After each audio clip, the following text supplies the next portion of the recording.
Hi అండి. నమస్తే. Welcome back to our channel. Chicken కర్రీని చాలా సింపుల్‌గా, ఈజీ మసాలాలతో ఏ విధంగా తయారు చేసుకోవాలో ఈ వీడియోలో చెప్పేస్తానండి. మరి వీడియోలోకి వెళ్ళిపోదామా? ముందుగా ఈ చికెన్ కర్రీకి కావాల్సింది హాఫ్ కిలో చికెన్ అండి. తీసుకొని శుభ్రంగా వాష్ చేసి పెట్టుకున్నాను. దీంట్లో 1 టేబుల్ స్పూను సాల్ట్‌ని అయితే యాడ్ చేసుకోవాలి. అలాగే హాఫ్ టేబుల్ స్పూను పసుపుని యాడ్ చేసుకున్నాను.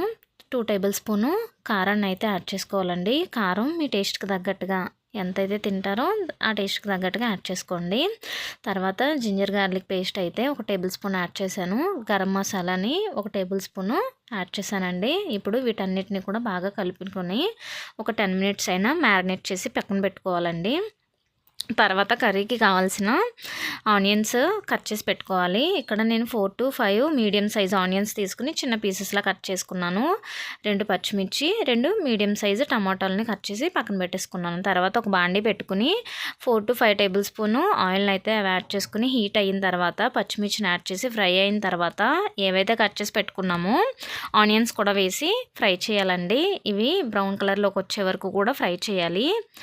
ఈ ఆనియన్స్ మనకి తొందరగా కుక్ అవ్వాలి అని అంటే గనక ఆనియన్స్ ఉడుకుతున్నప్పుడే మనం కొంచెం సాల్ట్ని యాడ్ చేస్తే ఆనియన్స్ త్వరగా కుక్ అవుతాయండి. మనం ఆల్రెడీ చికెన్ మ్యారినేట్ చేసినప్పుడు కొంచెం సాల్ట్ యాడ్ చేసుకున్నాం కదా, సో చూసుకుని మీరు సాల్ట్ యాడ్ చేసుకోండి. ఇవి కుక్ అయిన తర్వాత వీటిలోకి కట్ చేసి పెట్టుకున్న టమాటాలను యాడ్ చేసుకున్నాను. ఇవి బాగా కుక్ అయిన తర్వాత మ్యారినేట్ చేసి పెట్టుకున్న చికెన్ కూడా యాడ్ చేసుకోవాలి. ఇప్పుడు ఇవి బాగా కుక్ అయ్యే వరకు కూడా మనం స్టవ్ని medium to high flame adjust చేసుకుంటూ కుక్ చేసుకోవాలండి. మూత పెట్టి కుక్ చేసుకుంటే చాలా తొందరగా కుక్ అయిపోతుంది. అలాగే దీంట్లోకి ఇంకొంచెం జింజర్ గార్లిక్ పేస్ట్ అయితే వేస్తున్నాను. అలాగే వెల్లుల్లి పేస్ట్ కూడా నేను సపరేట్గా గ్రైండ్ చేసి పెట్టుకున్నానండి, అది కూడా వేస్తున్నాను. తర్వాత మసాలాకి జీలకర్ర, 2 లవంగాలు, 2 యాలకులు, చెక్క ఇవి దంచుకొని యాడ్ చేస్తున్నానండి. సో ఇవన్నీ యాడ్ చేసిన తర్వాత ఇలా ఆయిల్ పైకి వచ్చిన తర్వాత మనం దీంట్లోకి నార్మల్ వాటర్ కాకుండా హాట్ వాటర్ని వేస్తే కర్రీ ఇంకా టేస్ట్గా వస్తుందండి. నార్మల్ వాటర్ వేస్తుంటే చప్పబడిపోతుంది కదా, సో కొంచెం హై ఫ్లేమ్లో పెట్టి నార్మల్ వాటర్ని కూడా యాడ్ చేసుకోవచ్చు కావాలంటే. సో ఇక్కడ వాటర్ని యాడ్ చేసుకున్న తర్వాత మూత పెట్టి కుక్ చేసుకోవాలండి.